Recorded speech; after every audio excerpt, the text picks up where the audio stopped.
I've been to court for traffic tickets. Yeah, and I've seen them a couple times. Bail bondsmen stand outside saying, "Hey, anyone that needs a bond, here's a card." So you're saying in California? Yeah, I've seen them in the courtroom do it, and that's felony big time. Yeah, really? Schmuck, what are you doing? But some of these guys are so dense they simply don't know that they're breaking the law. Somehow they got their licenses and didn't pay attention when they were getting their education. Huh.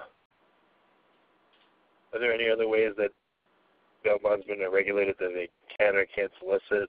What can they do and how? Well, yeah, solicitation is a big part of where we're watched. If when you start getting into collateral, for instance, I have to promptly provide a reconveyance if, let's say, you used a piece of property for a large bond. As soon as that court rules, I need to act promptly to reconvey that property to you. If I get lax with that, the Department of Insurance is going to come down on me or whoever heavily. Same thing when you take things like cash collateral. Cash is something that a bail bondsman will accept as collateral, but you better, when that bond is exonerated and they've paid you all the fees that you are legally due to, you'd better return it in full and do so promptly. And there are cases where some of these shady characters we've talked about have failed to do that, and they find themselves in jail.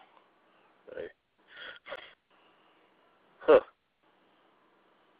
You talked about it sounds like your fee is typically 10% of the bond amount, right? Yes. Is that by law?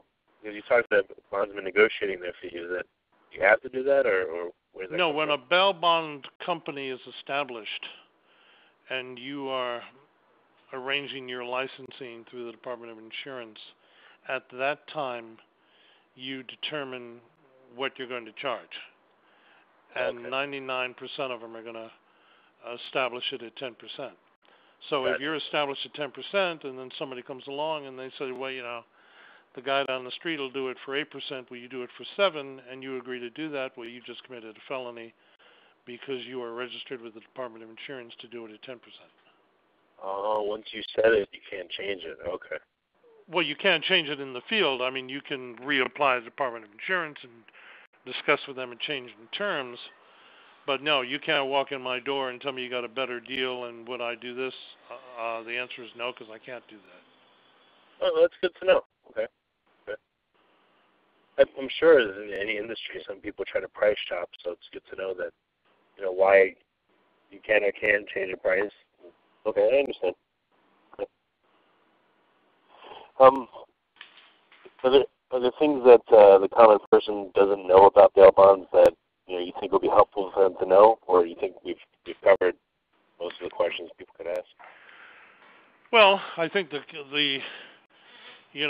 regular person who hasn't stumbled into the legal system and suddenly finds themselves in a position where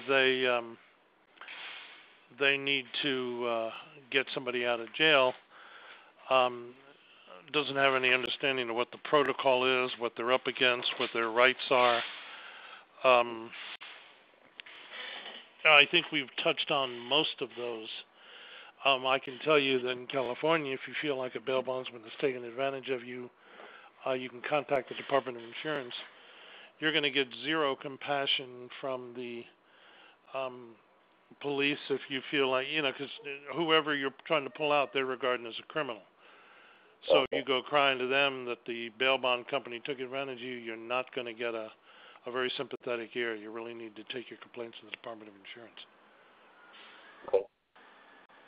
So why, this may be a very ignorant question, but why does everything that you do come from the Department of Insurance? Well, bail bonds are licensed by the Department of Insurance in California. If you're talking about a surety bond, we write for surety companies. We are, in essence, insurance companies. The difference between insurance companies and surety companies, insurance companies insure you based on something not occurring.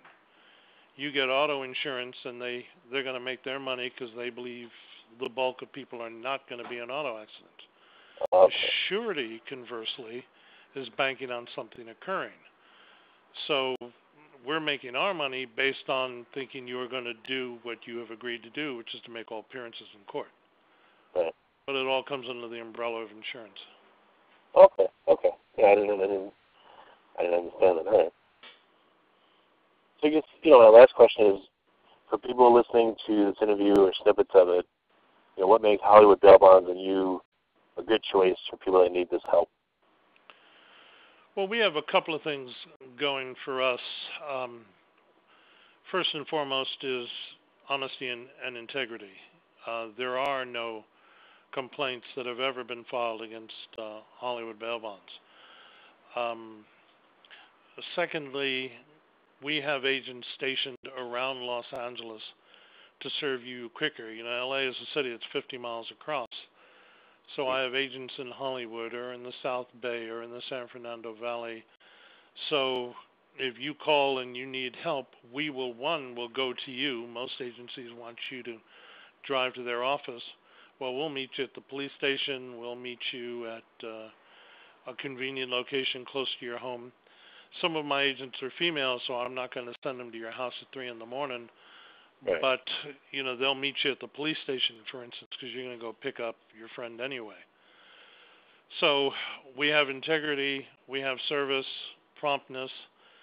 Some companies will, you go in, you pay for a bond at 10 in the morning, you sign the contract, you've given them the money, and you expect them to get up and go post that bond, which would seem fitting and appropriate.